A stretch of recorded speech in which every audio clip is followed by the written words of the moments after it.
Welcome to Fort Worth 148's podcast, where we meet to discuss Masonic topics and strive to build value in the brotherhood. The opinions and statements of the participants do not represent any positions or stance of any Grand Lodge or Lodge and are solely the viewpoints of the participants.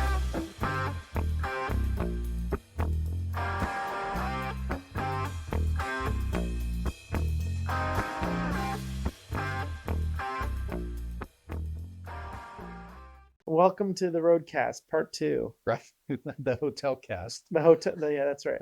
Hey, Billy, why don't you introduce us into podcast Part 2? Absolutely.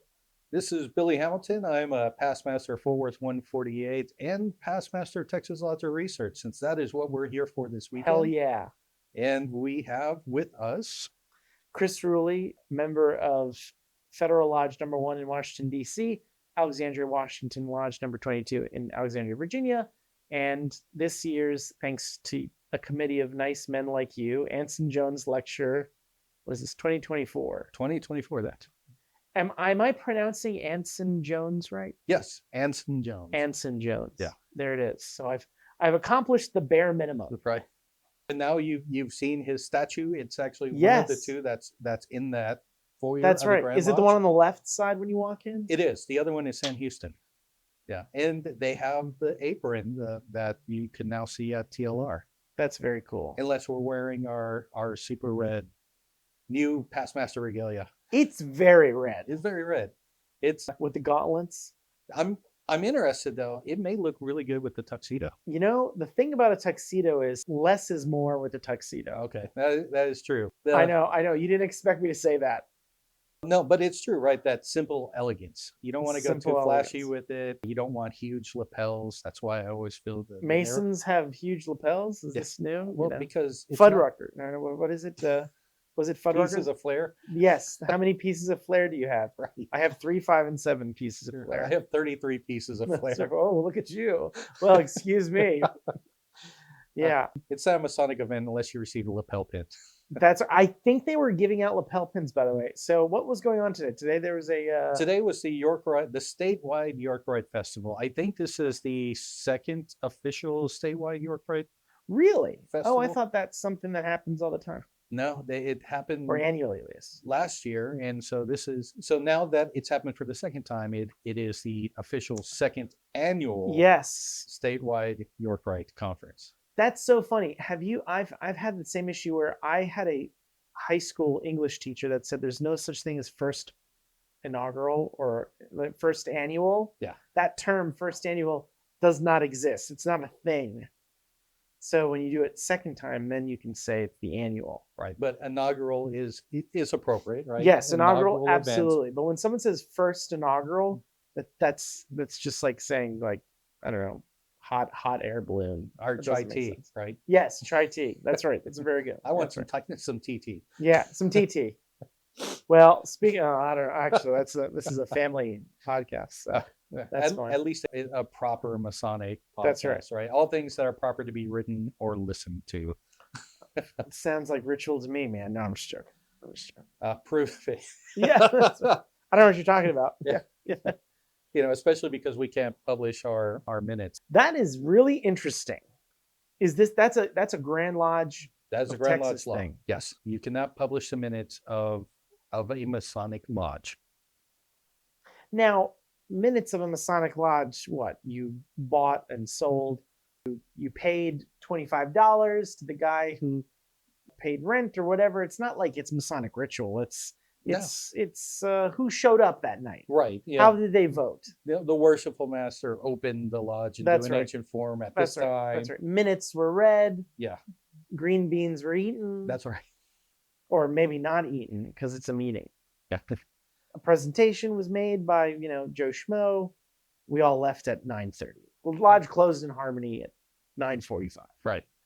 Yeah. You're not allowed to print that. Yeah. And ritual never goes in the minutes. So it's not anything against publishing ritual, which we can't do that either. And we just recently got our cipher books.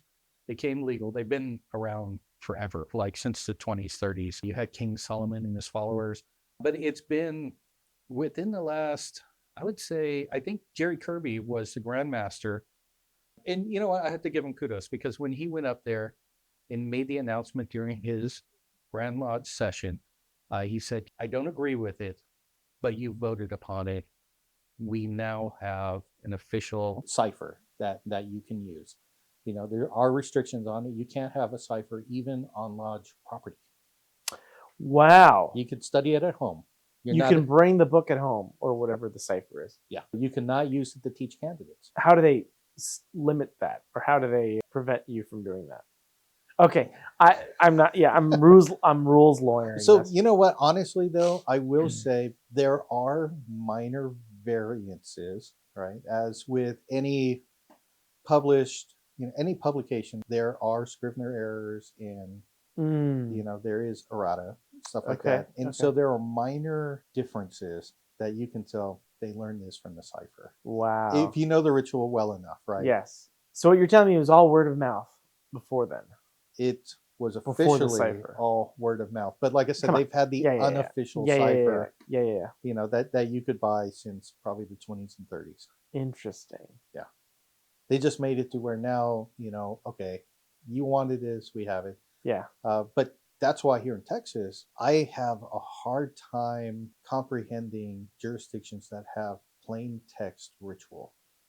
Because for me, that is like the line you can't cross, right? And it doesn't take too much to read a Masonic cipher. It's pretty easy. If you know the ritual, you can pick it up pretty easy. The ritual book in DC is not a cipher. Oh, well, it's there are letters taken out. I think vowels are taken out, in fact. So you can read it and you can learn it and you can go, okay.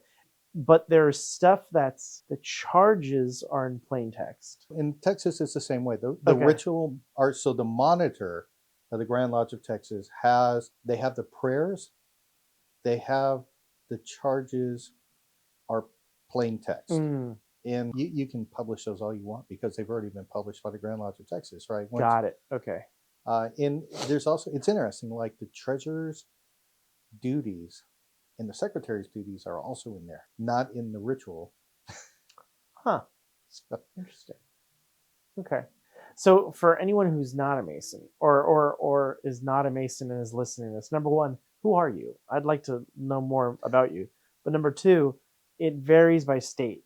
Yes. So DC is different, Virginia is different, Texas is different, Tennessee, California, they're all different. But there's so many different, say these things. There's so many different variations too. Even this is your first time in Texas. This is my first time in Texas in a Masonic capacity. I came here work back in the day pre-COVID, back in the day for some medical stuff that I was working on. But this is my first I'm going to go to a Texas Lodge and I'm going or the Grand Lodge building or Anson Jones. So the staves and rods, we don't touch them. The only time those are actually used, we have them in all the lodges. They're in a row, lined up, I noticed. At least for the Royal Arch. So that's for the Royal Arch banners. That makes more sense. Okay, because the banners were not hung on there. Okay. Yeah, you have they stand by the deacons and the stewards, like most Masonic lodges. That's actually a DC thing. When we open and close, we do not use the staves. Oh, very cool. Okay. Yeah, most jurisdictions I visit, they do. Yes, that's right. And in Maryland and Virginia, literally within less than 10 miles from each other, they both use the rods. You walk 45-degree angle, but in Texas, you do not, you're telling me. Correct. Yeah, the only time we ever use them is when we receive a district deputy grandmaster. Or ritual. Do you do it for ritual? No, we don't touch it in ritual. Interesting. Okay, in DC ritual, we do. Okay. We use rods. So I was originally initiated in Oklahoma, and I was passed and raised in Arizona as courtesy work because shortly after I became an EA, I ended up moving to Phoenix to take a job. I was a contractor for Intel. Okay. So there I received my fellowcraft and master's degrees at Chandler Lodge, which is now Thunderbird Lodge. So they carry the rods. Wild. Yeah, and it's always interesting because when I visit lodges in other jurisdictions, you'll see some lodges that have like a place stand. for the yes, stand. That's right. But some lodges don't have that. In Maryland, at least the lodges that I went to in Maryland, they don't have a stand. So you have to have it lean on you as you're doing something. I'm not going to say what, but if you were at the altar, for example, you would lean on it. Versus in Virginia, there's a stand. You just put the rod there, and you're able to freely move around. Yeah. Interesting. Yeah, but it's sometimes you'll see the deacon will lean it against the altar. Oh, okay. Yeah, I've seen that done before. You know, one of the things that I would when I travel, and we talked about this when we went out for dinner for a bit, is international travel. Hmm. And people get very sensitive about, oh, this is how we do it, and you sort of conform to what you do. I like this idea of you do what you do in your Grand Lodge. Right. So this may not make sense to any Mason, but in certain Grand Lodges, I'll say, you hold the do-guard or penalty sign. When you talk to the master or when you speak to the lodge? During the opening of the session. Oh, wow. There are points where you hold the do-guard. Okay. And there are points where you don't hold the do-guard. And there are points where certain Master Mason signs are done, and in certain jurisdictions they're not. And so to me, I always say, do the thing that you do in your Grand Lodge, but when you're visiting, show them how you do it, because I think that's nice to do it differently. And then people, the best part about that is they look at you and go, what the hell is this guy doing? And then afterwards you say, well, actually, in my jurisdiction, we hold the penal sign. Yeah. While you guys don't, we hold the penal sign. So I feel like do that stuff that's yours, because that's yours. And you should be proud of the stuff that you do. Some guys conform. They look around what everyone else is doing and then they follow it. I don't know. That's just my opinion. I'll be honest, I conform. I look around, like you're a conformist. I'm a conformist. Yeah. But I do appreciate it when we have a lot of out of state, sometimes even out of country visitors at Fort Worth 148. Yeah. And it's always cool to see the differences. Like when they address the master, they'll That's right. hold the do guard. That's right. And it's cool to see, it's Yeah. like, oh, that's kind of a nice touch, Yeah. And it's fine we don't do it, but Right. it's cool to see it done as well, That's right. because you have to realize it's showing respect. And that's your custom. Yeah. And so it's weird to me when people like don't do their custom, because that's a sign of where you're from, and that helps people show the universality of it. Like, even though it's all different, there are common parts to our ritual, and so it's always nice to see when things change slightly. Yeah. Now, I'm not suggesting that we all conform to one ritual. What I'm saying is, like, if you have a ritual that you do. So, do you guys in the Master Mason degree, do you receive the word? You have to go through and get everyone to see. I've seen it done when I visit other jurisdictions. Perfect. Yeah. Okay. Yeah. In DC, they don't do it. In Virginia and Maryland, you have to go through every single person and get this one thing. And it terrified me the first day I did it, when I visited a lodge because DC doesn't do it. Yeah. So when I went and visited Virginia, there was an old man standing next to me in the meeting and said the thing out loud, so loudly, I was like, oh, thank God, because I didn't know what to say. Right. And so I was so anxious, like, oh my God, this is my first time after being raised. I wanted to go visit because now I'm a Master Mason. I get to travel. And all of a sudden they say, well, yeah, we received the word here. So you got to say this one word, or you're getting in trouble. And I was like, I don't know what this means. And I was stressed out about it until thank God for this old man standing next to me, yelling it out for whoever to care. Now, did he do that for your benefit? Absolutely not. I don't think he even knew. I don't think he even knew I was there. Okay. It was just, an old timer who... He was struggling with his hearing aid that night. And... it just was tweaked slightly off, and he just said the word, and thank God for it, because I was like, I don't know what to say. So, what's funny is the first time I ever went to a lodge that did that. Yeah. I was fairly new to traveling, and I went to New York. I was there for work. Nice. And I decided, you know what? I am going to visit the Grand Lodge of New York. And so I looked to see what lodges for me. And I saw, and I'm probably going to mangle it, La Union Française. Sure. Right. And they happened to be doing an entered apprentice degree while I was in town. And so I reached out to the secretary, did the proper arrangements, showed up, thankfully I usually wear a suit to work, and so I was perfectly dressed. Yep. Which was very important too, because there was a brother who was also there for work, and he did not have a dark suit. And the worshipful master said, it's acceptable. We talked about it. He's here for travel. It's more important that he's here than that he conforms to the dress code. And so I've made an exception for him, which was very cool. So it's in French. It's a French Rite EA. Right. And I knew what they were doing. It's like, okay, the senior deacons are now, they're receiving the word in Yep. grip. Yep. And because my French is very terrible, I'm able to say my name and catch a couple of words here and there. Okay. So I knew what they were doing. As he's coming down the line, I had a hard time hearing. Everyone around me was very quiet Yep. when they gave it, covered the grip when they give it. Yep. Oh, nice. And when he got to me, I'm like, oh, so it's an EA degree. They must want the EA word in grip. And so I gave it to him, and he kind of shook his head. And then he went again, and I gave it in English. He's like, it's the master's word. And I'm like, okay. And so then you're caught flat-footed. And so I had to think for a second. I'm like, oh yeah, that's it. Okay, Yep. here you go. And he's Yep. like, okay. But you got it. did. You survived. Yeah, the but Inquisition. I because I did not speak the language, it's like Sure. I did not realize that. I did not expect them to do an EA degree opening in a Master Mason's Lodge, which, by the way, I completely support. Wild. Yeah. Oh, did they call down to EA? I assume so. Oh, they must have. Yeah. Interesting. So, but the French Rite EA is very different than what we normally see in other jurisdictions.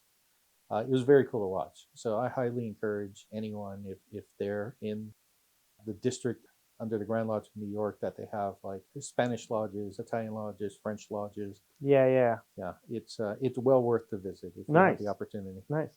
I'm going to be up there for a lot of Lafayette activities. It's the city of Albany. I'm speaking at their official Lafayette proceedings. I'm speaking at the Livingston Library. Okay. And I'm going to try, fingers crossed, perhaps the Grand Master will invite me, but I'm going to attend their banquet, which is the night of the actual 200th anniversary. It'll be on the night of when Lafayette was welcomed by the Grand Lodge of New York. Okay. And so that should be really cool and interesting. So you may want to reach out to that lodge. Yeah. Because actually, they reached out to me because they have some Masonic connection to Lafayette as Frenchmen. The members were associated to Lafayette. I believe they were in the military together. I think there was a Revolutionary War, or perhaps prior to that. when I visited, it must have been 6-7 years ago, I remember the master told me that at one point in the early 1800s, the master of the lodge, he would actually wear Lafayette's sword. Yeah, and I've asked for validation for that. Okay. Because so I know that you and I have talked about this, and if anyone's ever listened to any of my other podcasts on specifically George Washington and Lafayette, I'm really anxious. I'm not here to validate or confirm the authenticity of Lafayette artifacts. Right. I would venture to guess that maybe half or less than half are real. Okay. But it's a tradition, and it's not my job to go out there and be like, this is wrong, this is not accurate. Right. Because in many cases, those relics are contemporary to the time. Yeah. But it just so happens that some guy's like, actually, this is Lafayette's apron. It's like, well, where? There's no record of it. Why are you calling this Lafayette's apron? Yeah. And so for my book on Lafayette, I was joking to you about this earlier, about how I had to word it and be like, this item is associated with Lafayette. It's not Lafayette's apron. It's just an item that we believe is associated with Lafayette. And I think that covers me from any, mal-education or malfeasance. Okay. In my writing. Well, and that's something we were talking about earlier, was the importance of documentation. But before we get too much into that, I do want to talk about Sam Houston Templar connection. Yeah. That you had told me earlier. Did the podcast cover it, or did part of it, or do we just want to start from scratch? We should start from scratch, because it was the very beginning when you were talking about. Yeah, it passed that whole thing. Darn. Okay. Yeah. So for listeners, when we recorded the first part, the video or the audio cut off so we missed the part about Sam Houston. So yes, I'm happy to talk a little bit about that. So I, as a DC Knights Templar sitting commander of my commandery, and I have a partial association with Sam Houston. Well, I jokingly say that I have a connection to Sam Houston, an ownership of Sam Houston, at least as a Knights Templar, because there's no record, or at least let me take a step back. We find out there was a rumor that Sam Houston was initiated in Washington Commandery Number 1. Washington Commandery Number 1 was organized in 1824, 1825, 1826. And so it's one of the older commanderies. The recorder of Washington Commandery reached out to me a while ago, and he was like, "Hey, Chris, we're doing this thing where, 1824, it was 1825, excuse me. The commandery was formed in 1825. We have very few records of that original commandery. It's just a function of time. Maybe some secretary had it in a closet somewhere, or in his basement, or in his garage. Like you do. And it was as where all the best Masonic primary sources are, in someone's garage in 90-degree heat. And so we lost those records. We don't know where they are. And so they were trying to figure out, well, we heard a rumor that Sam Houston was somehow associated to Washington Commandery. And so I talked about this in the other podcast, a guy named Benjamin B. French, who was a Grand Master of the Grand Encampment Knights Templar during the Civil War. He was a 2-term Grand Master, and he actually served before the war and after the war as his term as Grand Master of the Grand Encampment. And so as I was doing research on this guy, whose diary is awesome and interesting, and it's in the Library of Congress, and I'm working on creating a book on it, digitizing his records and pulling out the Masonic stuff associated to, Benjamin B. French's life. I find in one entry, I forgot the date. It was, Albert Pike was in town. I'm paraphrasing. Albert Pike was in town, and he visited, and we conferred the anointed high priest degree upon him. Albert Pike was a past grand high priest of Arkansas. I think he was very prominent. People knew who he was, and he, because of his sort of association with the Scottish Rite, that's how they met French, and he was part of the National Masonic clique. Mm-hmm. And then a month later, in his diary, it says, again paraphrasing, visited, attended, or presided over Washington Commandery Number 1, where we initiated Sam Houston, or I think it was General Houston at the time, into the orders. And then we all, went out for oysters or something, which is my favorite part of that whole thing. Well, he's like, this was great, but also we went out for oysters. Like, the oysters was the more important thing in that sentence, right. Which I appreciate, the food being more important in the Masonic context than the man who was initiated. Fork and knife Templar. It's real. It's a real thing. Body by Masonry, man. It's a real thing. And so I just love this idea that Sam Houston. And so here I am, a DC Mason, DC Knights Templar, going back to Texas, or going to Texas, excuse me, and then getting involved with the Lodge of Research and Sam Houston, and I have that little connection. So you guys have Sam Houston, the Mason. Right. I have Sam Houston, the Knights Templar, which I appreciate. Hey, we talked about this. Sam Houston's Templar sword is down in Huntsville. I'd love to see that, and I wonder if there's an inscription around Benjamin B. French, or maybe a connection there with French. I'm very curious. I have not gone down. I drive through Huntsville on my way down to Houston for Masonic events all the time. Yeah. I keep thinking I should stop, and I've yet to stop. Yeah. That was one of those aha moments. I know we were talking about research, and I hope we can have just more of a discussion on research. But that was one of those like random aha moments of like, whoa. And this was like, several months after I had that conversation with that secretary, or recorder rather, excuse me, who wanted to know a little bit about Sam Houston. It was just, you sort of find this stuff, you know, you're not searching for it, but all of a sudden when you do, you're very grateful and thankful that you did find it and go, oh, look, here's something else that I didn't think about, or I wasn't looking for it, but here it was. But what's funny is you're right. You do come across this stuff. Well, you're on a totally different hunt, and you come across this one item, and it sticks with you, and you're like, yes, I need to come back to that and write about that. My paper for full membership for Texas Lodge of Research was on Samuel May Williams. Mm-hmm. And I went down to Galveston, the Harmony Lodge number 6, where Okay. he was a member. And they still have the original minutes going back to the Republic of Texas. They weren't destroyed in the hurricane, which I was surprised because Was that a thing? at Galveston, there was a hurricane. There was like 2 hurricanes, but one was really bad. Like the entire island was under like 10 feet of water. And it destroyed Masonic records, or was it the Masonic Hall or something? Or Well, so the or I minutes guess survived. it didn't. Yeah, that's right. The minutes survived. I don't know how, but Wow. I remember as I'm reading through, and these are from 1837 through Okay. 1840, and as I'm flipping through, they have the minutes for the meetings, open on whatever night, Right. and they had it just written, and you could tell it was the same secretary who had written the original minutes back in the 1830s. Yeah. In the corner, at an angle, he had wrote Marable Lamar, and then he wrote occupation, President of the Republic. Whoa. And he came in that night, and by special dispensation, and at the time, Samuel May Williams, who was serving, he was either their pro tem junior warden or he was their senior warden at the time. He was Grand Master of the Grand Lodge of Texas.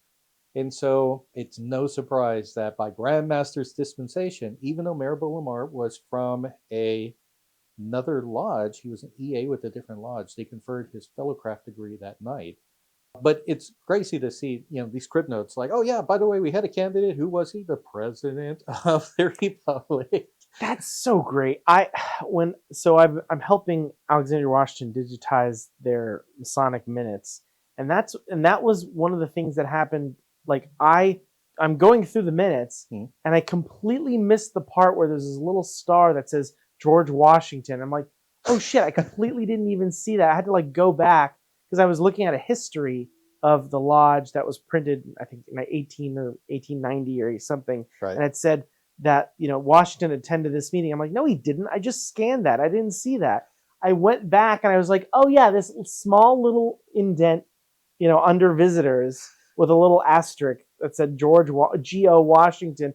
It's like, oh man, it was right there. I didn't even think of that. I didn't even see it. Yeah. It was so small. It was so uninteresting and barely there. Wow. And stuff like that. Yeah. It leaps up. You find it. It's unexpected. And it's these little nuggets, these treasures of history. And that's why I love going through archival records, because you find stuff like that all the time. Yeah. Yeah, you do. That's true. That's very true. That's very cool. I have a question for you. Okay. So you're in Lodge of Research, Worshipful Master. Your Past Master. Past Master. That's right. Excuse me. You're Past Master.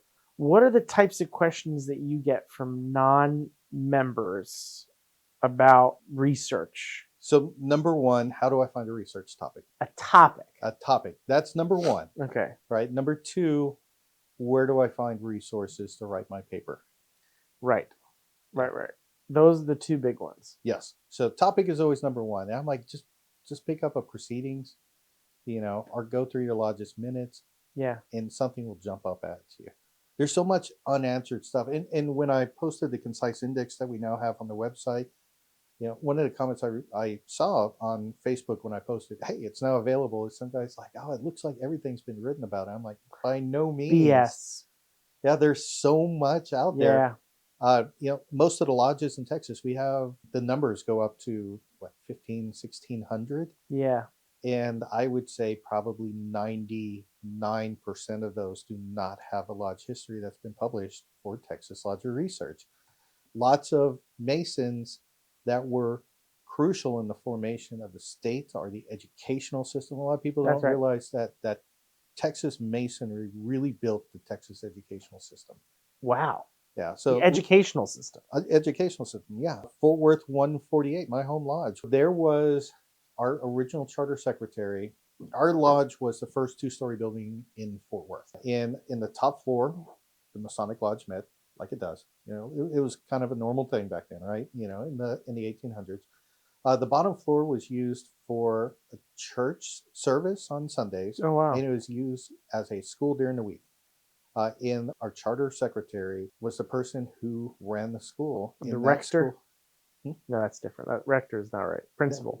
Well, he was the teacher, right? Got it, Probably the only okay. guy who's like, you got kids, bring them over, I'll Yeah, teach yeah, them yeah, yeah. everything. Yeah. Oh, And it's those one room classrooms where it's like, on the first floor of the Masonic Lodge, yeah. And that, so it was John Peter Smith, right? Because we have a hospital named after him in Fort Worth. wow. So John Peter Smith was our charter secretary, and he started this school. The school then became Adnan College. Adnan College became something else, and Texas Christian University is one of the descendants of that original school. Wow. Yeah. And Lamar, when he was president of the Republic, he donated the land that Texas A&M is now built on. That was, and Masons built schools. They ran schools. You can see in newspapers where, I think it was in Tyler, there was a girls' school that was run by Masons. And so the Masonic Lodge appointed the board of directors for this girls' school. And so that was a normal thing. Texas built the education system That's from wild. Masonry. That's wild. Yeah. So and Texas, I don't know. I mean, every state, oh yeah, a lot of our forefathers were, the founding fathers of our state were Masons. In a lot of cases, that's true. Yeah. But Texas, there's a reason why the 5-pointed stars on the Texas flag. And one of our first secretaries of state gave a speech in Maine right after the formation of the Republic of Texas, where he said that the Texas flag was created to symbolize the 5 points of fellowship. Wow. Nice. So Interesting. I feel like when people say, "Oh, everything has been covered already," it's like, what are you talking about? look harder. Look harder, and also just like focus on your town or your old lodge or your jurisdiction, and also realize that, like, the thing that I wish we did more of, or that we had a better relationship with, is state or local historical societies. Because I guarantee you, well, it's twofold. Number one of these really good historical societies probably has stuff that you've never seen. Number two, historical societies are looking for Masonic content. They're interested to know that these mayors or prominent individuals were Masons. And so being able to give them a resource that say, hey, look, here's what John Smith Jr., who served as the first mayor of this town, well, he went out, he was a past master of X Lodge, because when the town was created, they also created the Masonic Hall. They got a charter to, and so all these research societies are not, I'm not saying that they're desperate for it, but it's like, oh, thanks for adding a different component to one's social life. You know about, maybe they have land records or tax records, right? But now you've given them resources on stuff that they might not even knew existed. The Texas State Historical Association has the Southwestern Quarterly. They also run a website that has a ton of information about Texas Masons and their impact on the development of the state. Wow. Yeah. So tsha.org, I think, is the website. Tons of information, including some of the Masonic connections. Nice. For our state's founders. But they can do that for California. They can do that for Florida. You can do that for whatever state that you're in. You can have a better relationship with your state or your jurisdiction's, whatever it's called, your historical society. Yeah. That's an avenue where you can learn more about it. And there's, I think you asked that second question that people asked you about, like, where do you go for stuff? Right. To me, it's if you're not doing proper, I know this is going to sound so snotty, but to me, it's like you're not doing proper Masonic research if you don't have the proceedings of the organization. Right. If you don't have periodicals, if there are periodicals, if they're not, then that's fine. But if you can access periodicals, if you don't have a subscription to newspapers.com. Right. Which a lot of times is bundled with ancestry.com. That's right. That's right. Yeah. And so you can get and then you were talking before, and I'm not sure if this was recorded, but Ancestry had records of things that you wouldn't even, there was stuff there. There was supplemental information there, I think, on George Fleming Moore. That's right. Yeah, we were talking about, I did a presentation I've given a couple of times on Sam P. Cochran and George Fleming Moore in the American Masonic headquarters. And it's something I plan on developing into a full academic paper eventually. Right. When I was doing my research for it on Ancestry.com, I found the actual passport applications from when they applied in the middle of World War One to go to England and France to set up the To American set up Masonic these. headquarters. Yeah, yeah. Yeah, and not just their passport applications, including photos and all their biographical information that you have to include with it. There were the notes between Commentary. yeah, the assistant, secretary of state, the undersecretary of whatever, It's great. and it's these notes about this is high priority, or sometimes it was a case of pushback. And that was Right. part of the presentation I gave was I could show, hey, this guy who actually, wrote this note, here he is. Here's a picture of him. This was the Yeah. guy. This was his office. This is what he did. Here's how he impacted that whole process. That's nuts. And all of that is available on Ancestry.com. We talked about something called Happy Trust, and I know we both use it very much. What is Happy Trust? So Happy Trust is a network with a lot of digitized books from universities, public and private libraries, a lot of hard to find information, lots of Masonic proceedings that are hard to find, you can't find anywhere else. It's on Happy Trust. Right. And I think the thing that I like about Happy Trust is it's very easy to search for stuff. There's keyword searches, and they do a very good job at searching through stuff. And the other thing is, I mean, I understand if you don't have access to it, I understand maybe you can find a brother who can, but I think one of the other tools in your toolkit of trying to find stuff and doing primary research is if you have a university email address. Yeah.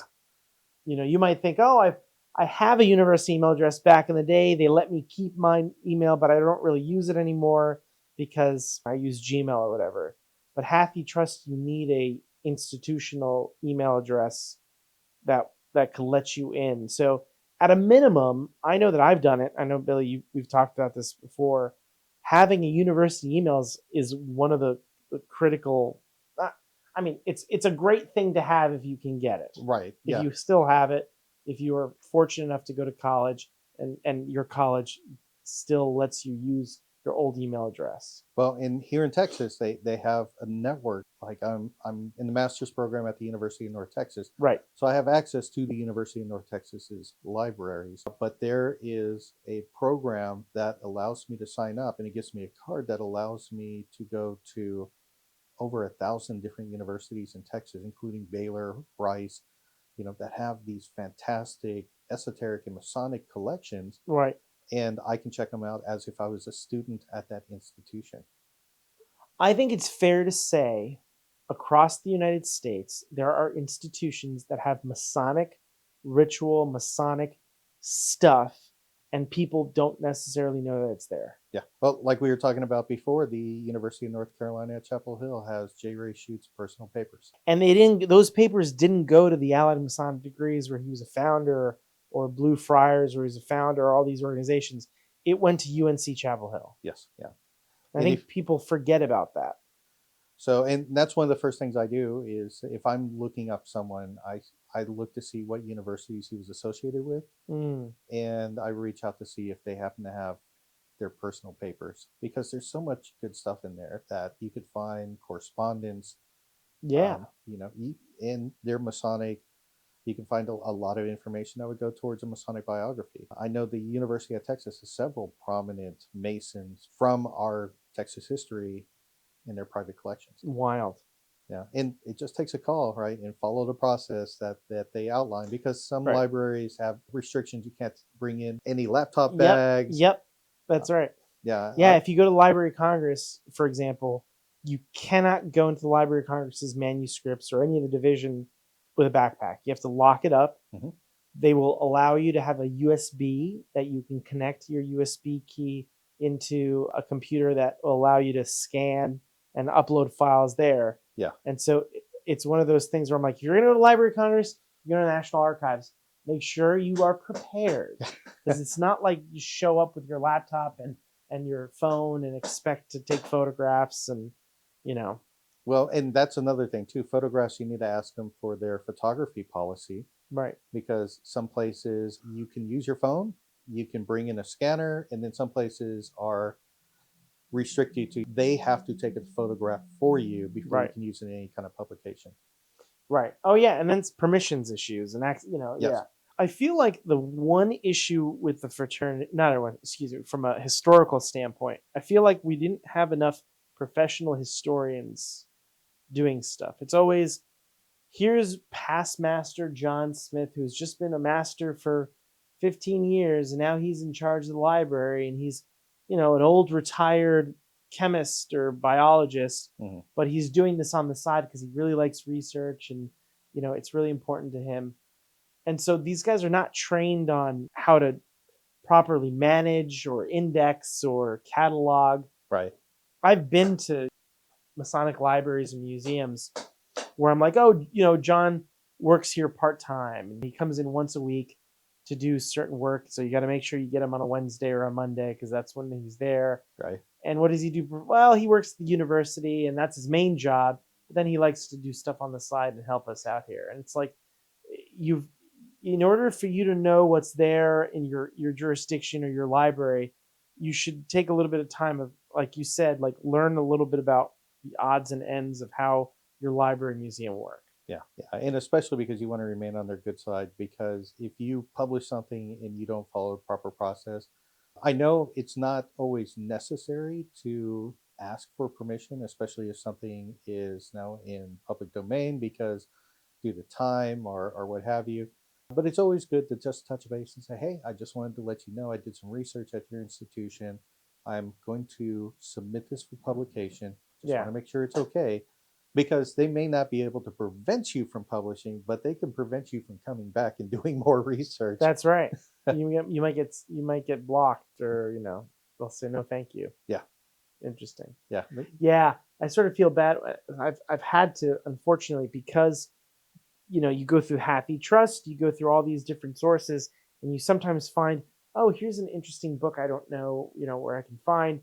Maybe you call New York or Massachusetts or Iowa, the big lodges, the libraries there, and you're like desperately like, oh, you got to be nice to these folks because they're the ones that they hold the keys to the kingdom. They hold the keys.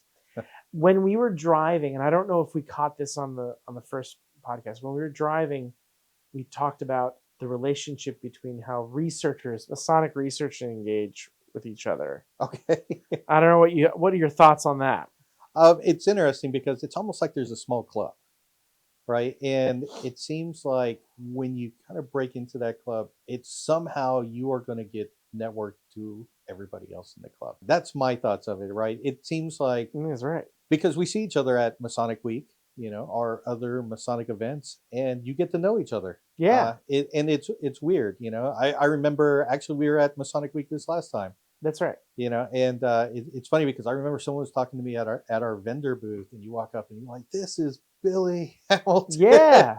Well, I really liked the book that you published, and I was listening to I think it was the Masonic Roundtable where you did a presentation. Oh, okay. For them, and it was just like, I think you're right. I think there are very few Masonic researchers, and I think it's slightly becoming a little bit of a niche market. Yeah. You know who the guys are publishing. There's not a lot of books coming out, but when they do, it tends to be a very good book. Yeah. And I know that you're highlighting some stuff that you're working on right now. I'm like, it's never been published before. And once it becomes published, it becomes something that's new and different and engaging, and you're advancing Masonic research. I find, and maybe I don't know what your thoughts on it. Okay. I tend to find that, like, I think Masonic research follows not normal, maybe that's not the right word, but non-Masonic research, like academic research, where it's usually, hey, I've got this little corner of this farm that I'm working on, and maybe other researchers are doing the same thing, but there tends to be a little bit of a silo, or you're doing your thing here, I'm doing my thing here. If we find a way to work together, that's great, but there's no expectation to do it. Right. Yeah. There's no joint papers, like Ruli at Hamilton at Wages at the Hoyas. It's always one or two people and maybe one person prints. Right. Yeah. And I think it's because we You know what it is, as we're doing research, and I'm sure you're probably the same way. When I was doing a research for the Lightfoot book, I found other things. I'm like, oh, well, that would be my second book. Right. And then you find something else and you're like, okay, that's going to be my third book. Yeah. And you find that you have a backlog. Yes. And so because of that, though, you already have this pre-created backlog. And so when you run into other authors, it's like, do our backlogs match up? Yeah. It's like dating or something. It's Right. like, what are your interests? Right. What do you like to do? So I think maybe that's the reason why you don't see too many collaborations. But you're right. It's a small group because we got to know each other, and then so we know other authors in common. Adam Kendall, Bob Davis, that's Art right. De Hoyos, Brent Morris. It's like there's almost like a club, you know? Yeah. And I wouldn't say it's an exclusive club because I don't feel like we would keep anybody out. It's just there's not too many people that seem interested in joining it. Right. Or they may have interest in it, but don't necessarily follow through and go through the process of publication. And especially when it's so anybody can publish a book, but when you publish a cited book that has here are my sources, here are the letters between different people that explain how I came to this conclusion. That's right. And that's a whole different level of Masonic research, because anyone could say, oh, here's what I think a Master Mason should do. Here's what I think a worshipful master should do. But it's a whole different skill set. And I catalog all those books like as self-help. Like that to me is like business, organizational structure, self-help. That to me is like no references. Here's how I feel. I'll pull some stuff out of, I don't know, like Six Sigma or the business world or technology world, and I'll try to find a way of doing it. Now that stuff is great for those who are interested in it. Yeah. Yeah, I think there's also like a trial by fire of like, okay, well, I think I've certainly been in a situation where I've said things like, well, have you read Michael Pohl's book on X? Have you read, Billy's book on Y? Have you read Art's book on Z? Right. And you start to be like, oh, this is the guy that's the stuff that they're focusing on. And so you talk to that person, because then that person can also help you get to those different books. Or like, well, actually, when I was writing this book, I thought that this writer or this resource is very helpful. Yeah. And I think that as the more refined we get, the more far down the rabbit hole we get, I think we start to go, this guy is doing it right. Like Brent and Art are doing fantastic. Mm-hmm. I'm going to listen more to what they're saying versus guys on the other end who are still haven't got to that point yet. They're missing something. Oh, their references aren't right. Or, oh, he's using Mackey, or he's using Manly P. Hall.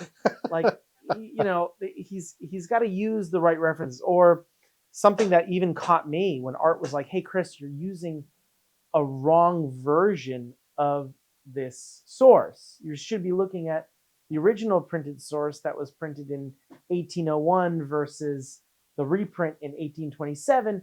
And this is such arcane information. Right? It's such like, well, I didn't know that was even a thing. Well, it's like, well, I'm talking to the guy who spent 30 freaking years figuring out, and I'm sure you know the differences too. Like, I don't know anything about Texas Freemasonry. But I'm sure if I read something and I went to you, and you're going to go, well, actually, Chris, that might not be necessarily accurate, or, So to me, I think there are guys out there. So maybe, I guess, to add to what we were saying, what's another resource is find the guys that have worked on it or are currently work on it, and then maybe have a discussion and engage with them.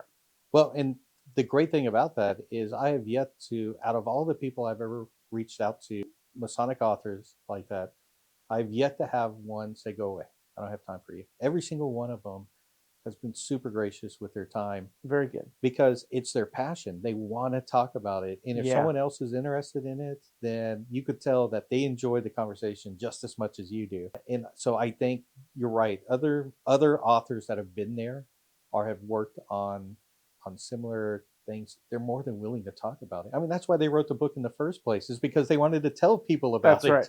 That's right. Yeah. Yeah. Do you find that it's easy to write a book? It's really the research aspect there, or is it vice versa? Is the research easy and it's difficult to write a book? So I feel like the research, it comes in a flood. Okay. And the hard part then is trying to separate what's important versus something that may even be incorrect, because when you do research, you're going to find different variations in it. How do you get to the true version of it? For me, the research is definitely the most fun part.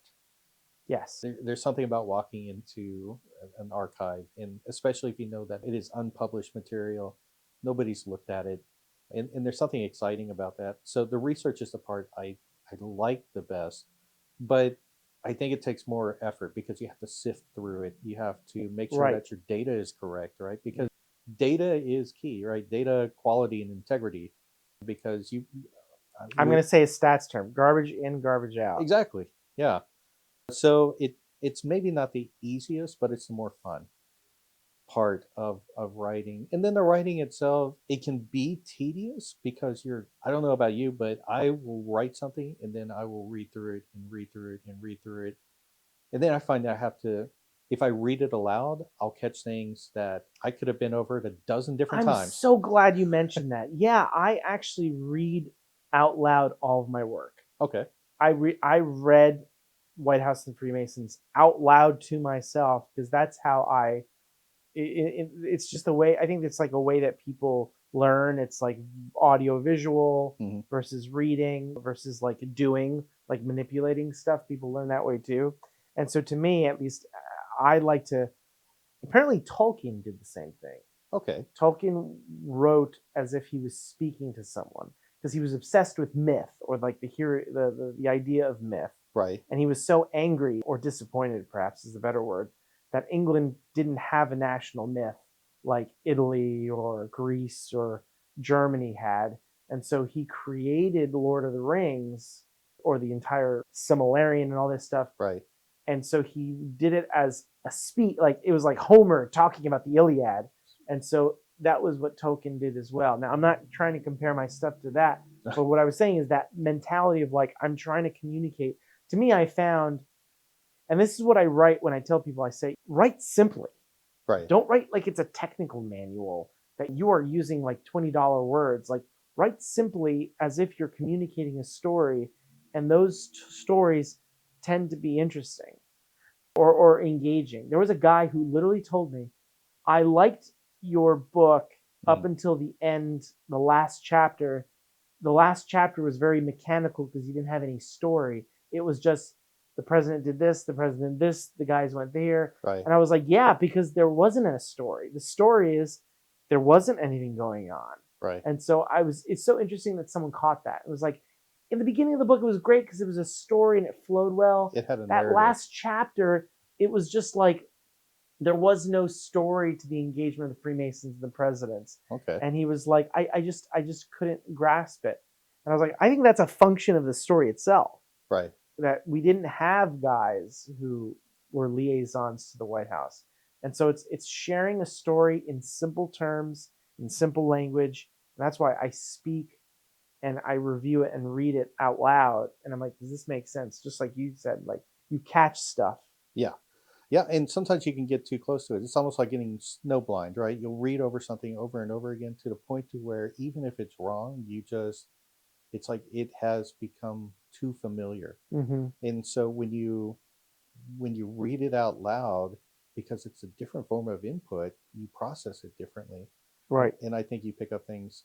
And even then, sometimes things still slip through. So Art is currently taking a look at the manuscript for my next book because he's agreed to write the introduction for it. And he pointed out so I have biographies of the heads of the Order of Ishmael, right? Before I get into the ritual of Ishmael. Spoiler alert. I'm used to, you learn in school, write name, and then you could write a pronoun. So like Kenneth Mackenzie was born, he did, and then you go back to the name. And you learn that in school, and it's kind of when you don't think too much about it, but when it's on the printed page, it looks aesthetically unpleasing. Yes. And so he pointed it out. He's like, you realize almost the beginning of every paragraph is very similar. And so I took a look at it, and then I read it aloud, and I thought about it. I'm like, you're right, absolutely. And so I rewrote it, and tonally and aesthetically looking, it's so much better now. Yeah.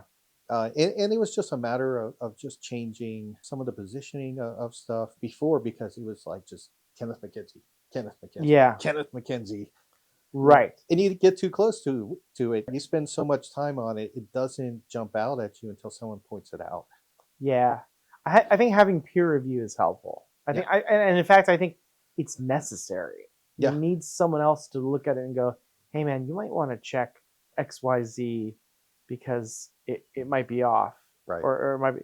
The problem is, do you have someone who can do that? Yeah. You know, it's nice that Art can do it, and he can like review it and give you some pointers on that. Yeah. Sometimes you don't have that. Yeah. Well, and I think in the Masonic fraternity, I think it helps find someone of like mind in your lodge, Yeah. or even in your district, and ask their opinion. Hey, what do you think about this? Even if it's give them small bits, or take a piece of it, do a presentation, that could help too. Ask people, what did you think about it? But I think you're right. Feedback is very important. Yeah. And it's something we overlook a lot, Why is that? I think it's because we're so focused on getting it out there. We really, and sometimes I don't think it's necessarily intentional. I don't think we cover up our writing to say, I don't want anyone to look at it until it's done, until it's ready. Until it's perfect. Yeah. And it's never going to be perfect. Even when you go through it, I mean, the Joe P. Lightfoot book, I went through it. Joe Ages went through it. My publisher went through it. And even now, I pick up the book and I see a couple of errors here and there, and I'm like, damn it. Drives you nuts. Right. Absolutely. I certainly understand that. Yeah, no, there are people that go, this is perfect. Yeah. And I look and go, this is terrible. I can't even believe I wrote this. Right. The language is off, or I don't like how I read this sentence. I think I hate myself. there's a level in hell for writers who just are basically just sitting there rewriting all of their work. Yeah. Because they're like, I don't like this. I'm going to redo this again. And it'll never be perfect. Never. No, it'll never be perfect. Yeah. So if you're waiting for perfection, give it up. Make it to where it's good. Yeah. It's good enough. That's right. Be like the artist who abandons the painting and just say, let it be.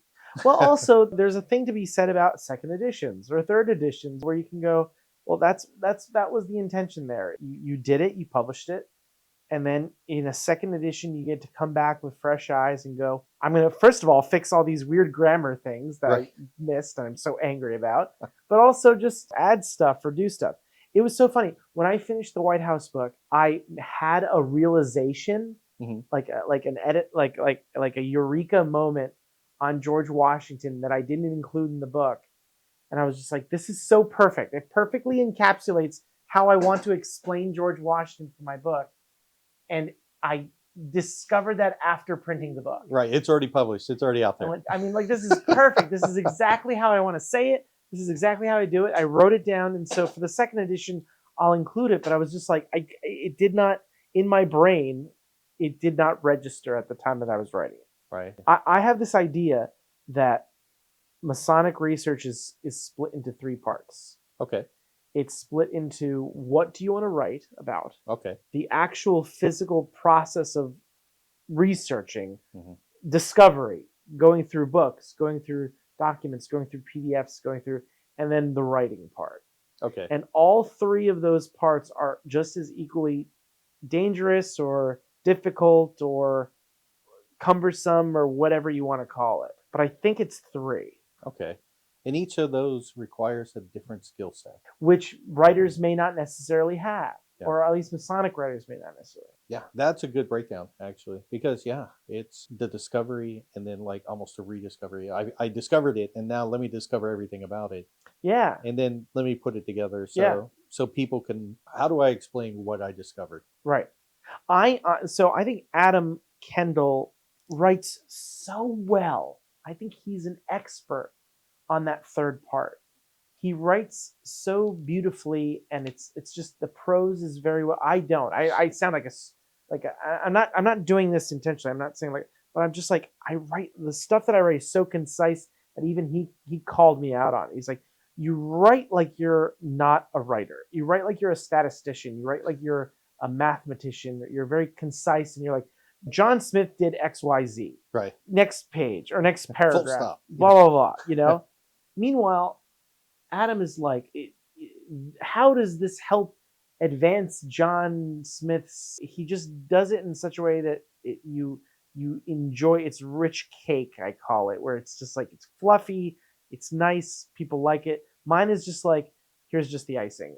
John Smith did this, you did this, blah blah blah, and that's it. Right. Done. End of sentence. I don't need 40 pages to do this. Here's 2 pages that explain what you do. On to the next story. Yeah. And I love the second part of that 3-part. I love the discovery phase. Mm-hmm. I love going through old books and going, aha, I found this interesting letter in this old thing of the miscellanea in AMD, from 1946. And I can't believe I found it. I'm so excited. Yeah. And some people are like, I'm interested about this story. Like, what am I going to write about? Right. What's out there that hasn't been covered yet? Let me think about it. Yeah. There's. What side do you think you're in? So for me, Of the 3, which one do you prefer? out of the 3, it is the research. It's that middle part. Again, it's going into the archives and finding something you didn't expect to find. Even better. Yeah.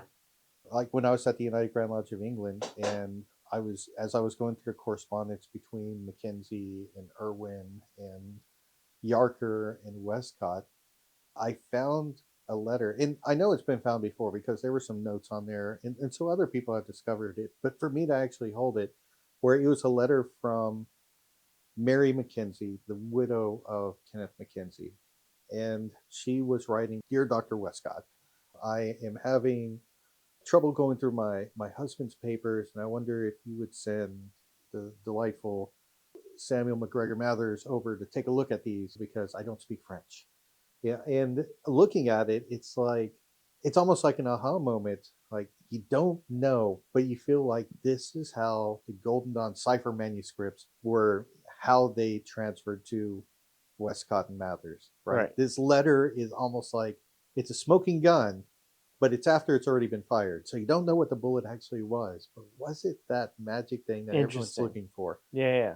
Because, there's so many different anecdotal stories about how that happened. How were the cipher manuscripts for the Golden Dawn found? And it's like this letter, it's such a tantalizing clue.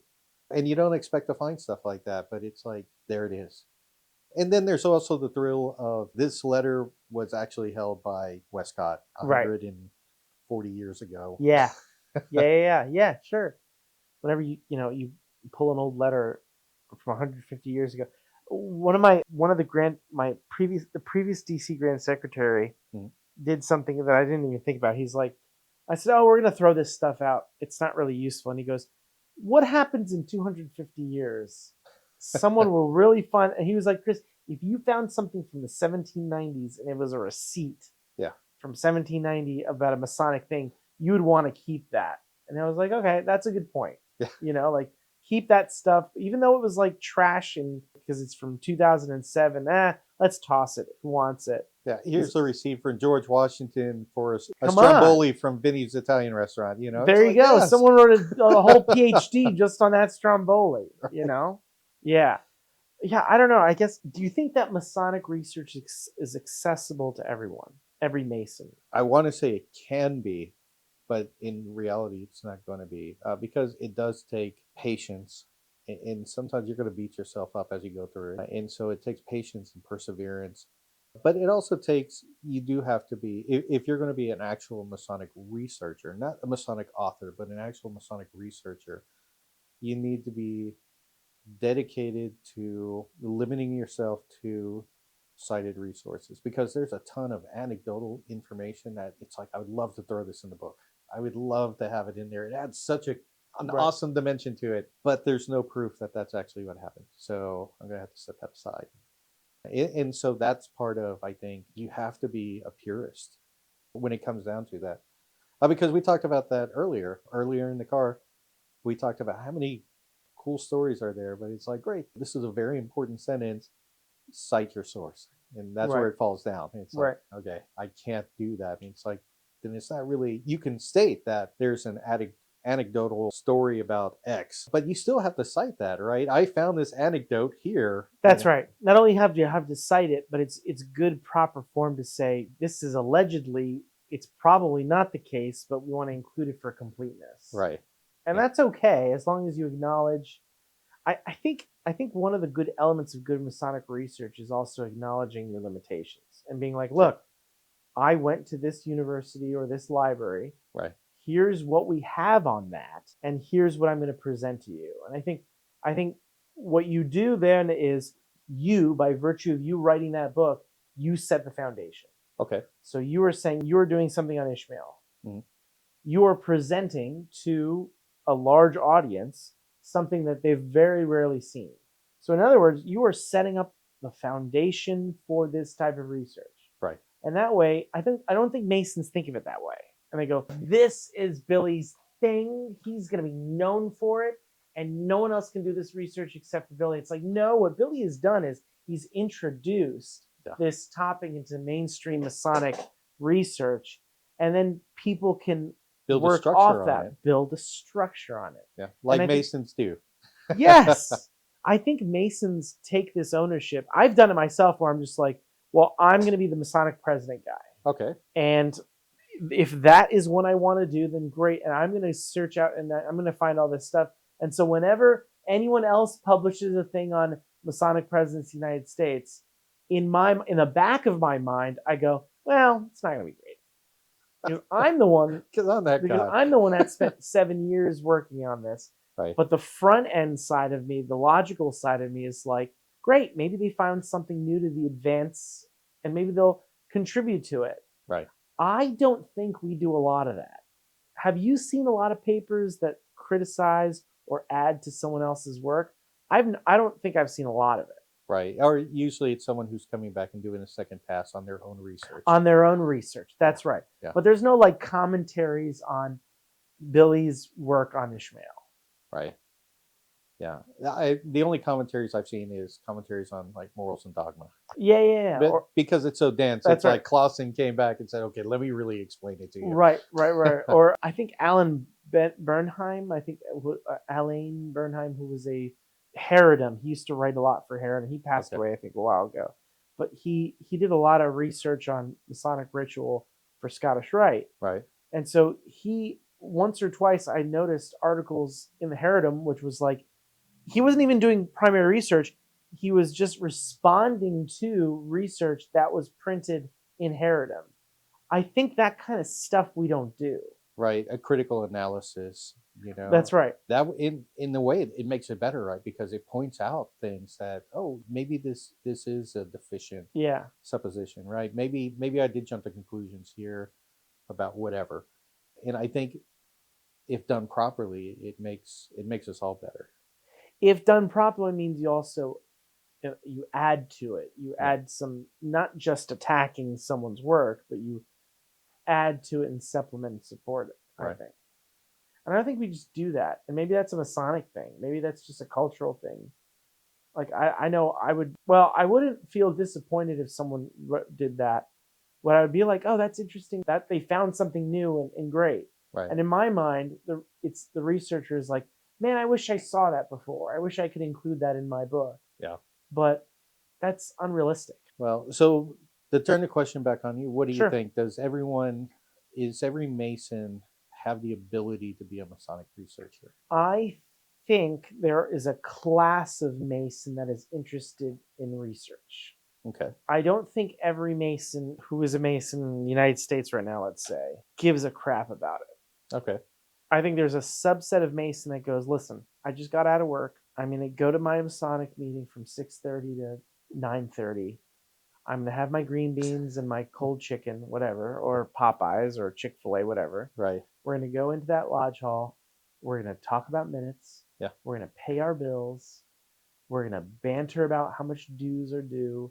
And then maybe, if we're lucky that night, we're going to initiate a guy into the under-apprentice degree or a fellowcraft or whatever. Right. And then sayonara, maybe have a drink or a smoke before you head out, and you head home. Yeah. And then there's the subset of guys that are like, this is interesting. I'd like to serve as an officer. Right. I'd like to serve as a Grand Lodge officer. I'd like to I'd like to really absorb some of this ritual and maybe serve as a lecturer or whatever you call it in your jurisdiction. And I think there's this weird subset of like, well, how did we get to this point? Right. How did the ritual? Who's Thomas Smith Webb and who's Duncan's monitor and Right. I think those are the guys that are in our category of like we find value in examining and looking at stuff and making the case and having arguments for or doing the research and going, oh, did you see that this interesting connection between this book and this author and this here, or here's a new interesting ritual that has nothing to do with Freemasonry, but it's connected to Freemasonry because Masons were involved, and Right. what you're doing, for example, or what Adam's doing with his work. Right. Or even, there's so much that Masonic ritual has influenced in other organizations. Like I hear about the Future Farmers of America is heavily influenced by Masonic ritual. Really? Yeah. In that their meetings are even run like a Masonic meeting. I mean, I don't know because I wasn't in FFA, but I hear about that, or that fraternities, a lot of Yes. college fraternities Yeah. take a lot of influence from Masonry, and especially because a lot of the people who founded those fraternities That's right. were Masons. That's right. Absolutely. Yeah. I would think there's a subset. Okay. Now, then the question goes to, do we write for every man or do we write for the Masonic research? So for me, the answer to that question is honestly, I write for myself, as in I'm interested in this question and I can't help it. I have to dig into it. And so I write down my notes. My notes evolve into a book, right? And so it's like, this is what I was really interested at this period of time. And I wrote it. And by the way, here it is. Right. Enjoy. Yeah. And I mean, because I'm sure there are people who write with that in mind. I mean, who do you write for when you write your books? Well, in White House and Freemasons, I originally wrote it for my wife Okay. because I wanted a non-Mason to see what the connections were between Masons and the White House. Okay. But now as I'm thinking about it, as I asked that question to you, I wonder, is there value in writing to you or Art or Brent, and then not assuming, but hoping perhaps, well, maybe that's the level that we should be at. We should be Masonic researchers and we should be doing Masonic research. And therefore, if someone's who's not a Masonic researcher or is curious about it, is interested, Right. they can read at our level. Okay. It's sort of like, why do I want to write or create a technical manual for a guy who's trying to operate a nuclear or is interested in nuclear fission?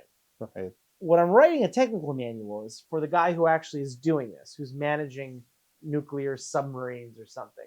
Why am I trying to write for someone who's not proficient in that subject? Okay. So in other words, if we're talking about your thing on Ishmael or on whatever, Right. why am I talking to the guy who's, look, man, I'm here for green beans. We're going to do the 8 degree and whatever. Right. Or maybe he doesn't care. Well, maybe he doesn't know there's more. I mean, there's so my initial lodge, right?